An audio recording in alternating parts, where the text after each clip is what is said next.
Hi, I'm Kim Richardson with brickwallbustercards.com, here today to talk to you about tagging your heirlooms to make sure they have a future in your family. This is going to be a 5-step process. It's very easy to do and well worth your time. We are going to make a list of the heirlooms that should move forward to the next generation, or that you want to make sure go to a specific person. We're going to mark or tag those particular heirlooms. We will make a plan for the best way to gift those, and we'll discuss some considerations for informing your family of your wishes. So first, how do you start? What do you do first? First thing that you do is to make a list of all the heirlooms that you want to make sure have a place, or you make sure go to a specific person in your family. Just walk through your house and make a continual list. Continue to add to it as time goes by. Make sure that you're checking in closets and drawers and storage spaces, and just finding all of those items that have sentimental value to you, or possibly not sentimental value but have a monetary value, and you want to make sure they go to a particular person. After you create your list, you're ready to go to the next step, which is to tag or mark that item with important information. You're going to attach a note to the item itself, and I'll show you what I typically record on items. But of utmost important is to make sure that that tag or that mark is not going to damage the item in any way. And what do I mean by that? Well, you can use blank address labels to write down information about an item, or something like washi tape or painter's tape, masking tape to write down information, a sticky note. But if you adhere those items, those types of notes to your heirloom, you want to make sure that it is an heirloom that will not be damaged by that adhesive.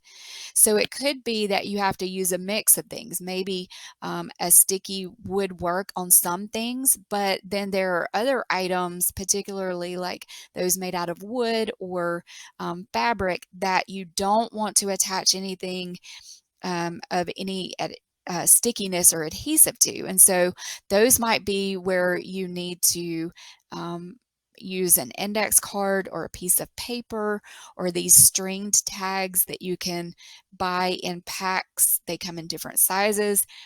Typically you can attach a stringed tag to something and it not cause any damage. But whatever item, whatever notation system you decide, or a combination of those things, just make sure that you're preserving that heirloom and not causing damage to it. Now, what do you do with that tag once you've decided how to tag a particular item? You're going to write on it. And some things to consider are where the item came from, how it came to be in your possession, how old it is. So when was it made, or when was it purchased? Why is it special? If you have room to note that, and who will inherit it. Be consistent in that information. So here is the bottom of a vase. It was glass, and so an adhesive was appropriate here.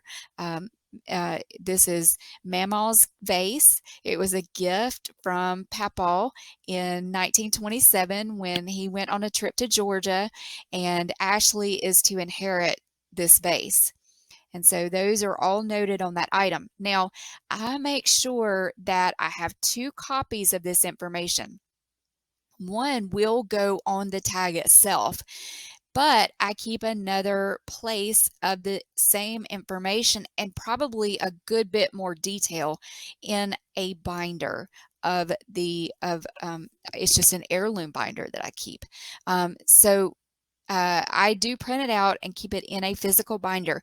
And a lot of people say, well, couldn't I make a computer backup or use an heirloom registry online? You can pay a subscription to an heirloom registry online. And yes, you could use either one of those things, and I think both of those are great backups to your paper records. But the problem with relying on those to make sure that your wishes are carried out is that you have to make sure that your family knows where those files are located, that your family remembers that the files exist, that they know how to access them. And that can be, all of that can be lost over time. And someone could forget that those files exist. They may not remember how to access them. It's possible that you move them or your subscription ends and you forget to do anything else with the information. But if you have a binder, and I would say make 2 copies of the binder, and leave one in your house and give one to a loved one. If you have this information in a binder and you have the tags on the heirloom, you're looking at a double system there where you're less likely to have any misunderstandings or loss of information in the future. And so what does this look like? Well, here's an example. I'm going to show you 2 examples of my own things. This is a kaleidoscope that my mother made me when I was a little girl, and I still do. I love kaleidoscopes. And my mom loves stained glass, and she learned how to create things of stained glass. And one thing that she made was a kaleidoscope. This is the only kaleidoscope she made. It is about 23 years old now, but she gifted me with this kaleidoscope that she made for me. And so I noted that information on a tag. That tag goes on the kaleidoscope, but I also filled out a form and I put it in a binder. On that form, I included pictures that I took of the kaleidoscope. So now, even if all of this gets separated, if the tag is ever separated from the item, the binder has the information in there and it has a picture of the item as well. Now, so that I'm not displaying this tag all of the time, I kind of tuck it underneath the kaleidoscope so that you can't see it, but it stays on there. Here's a situation where I don't want to put any adhesive products on this item. This is a bowl that my father handmade for me.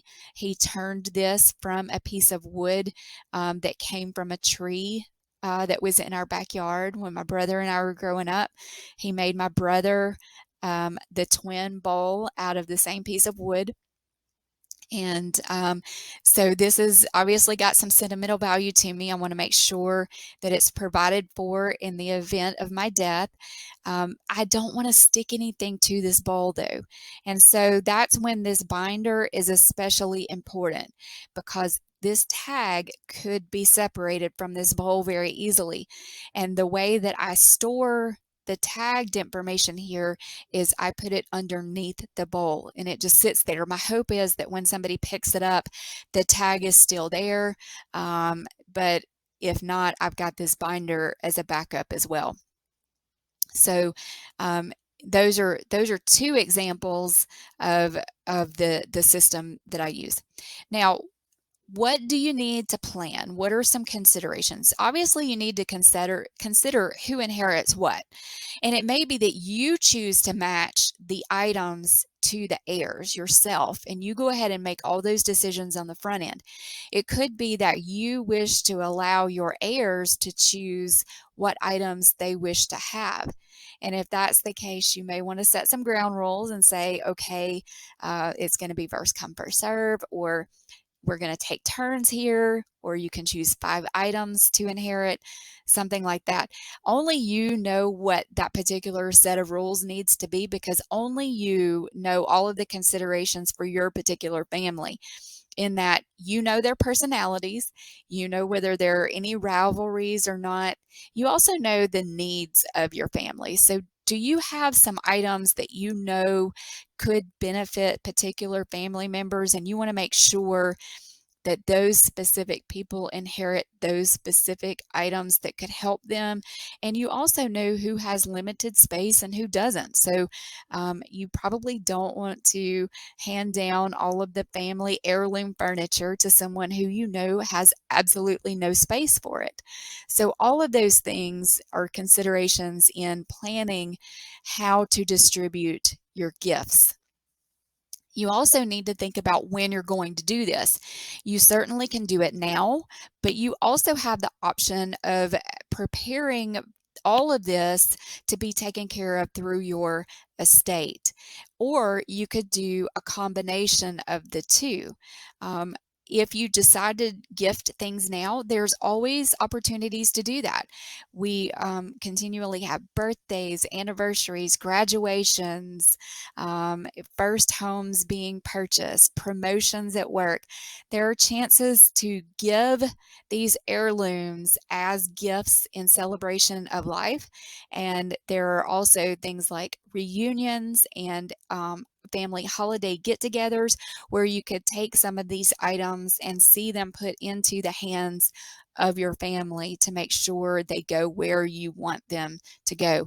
If you decide to wait and provide for a place for these heirlooms later through your estate, you want to make sure that you're stating in your will what you want that process to be and who you wish to inherit these items. You also want to make sure that you're leaving those instructions in that heirloom binder, because what you don't want to happen is you don't want all of these items to be distributed and then your family to find out in your will that you wanted something different done with them.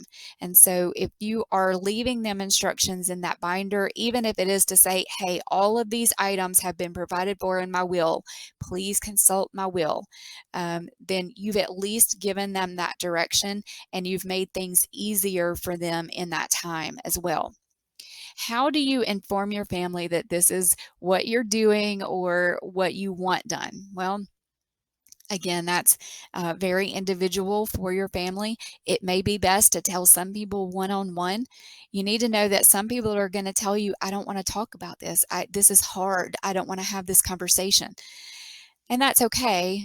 You could try to just say, hey, I just want to let you know I've provided this information and we don't have to talk about it. I just want you to know. You could announce at a family get together that this is the decision you have made, and that you would like for everyone to work together to make sure that your wishes are carried out. You could decide to write everyone a note and inform them in writing.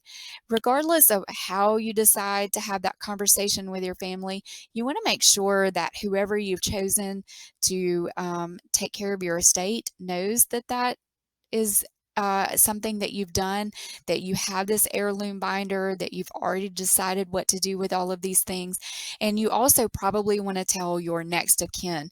You need to tell at least 2 people that this is in place for you, that this is what you want done.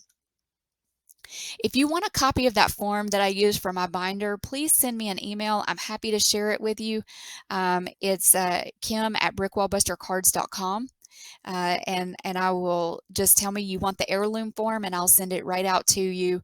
No problem. I'm happy to share things that I have that we can all use. There is a consideration for things that you don't really care if they get handed down or not. And that may be something where you leave a note and you say, hey, this item is not sentimental to me. I don't really care what gets done with it. I don't know what I want done with it. It's just, for example, with this is something I bought on vacation when I was in Florida in 1993. It has no sentimental value to me at all. And just leave that note with this item. It may be that you have another binder that you leave in your jewelry box or in your china cabinet to say, hey, these are the things that I've acquired that I don't, I have no particular desire to see done one thing or the other. I hope this has helped you know how to provide a future for your heirlooms. And if I can answer any questions for you, or if you have any comments, please reach out to me at kim@brickwallbustercards.com.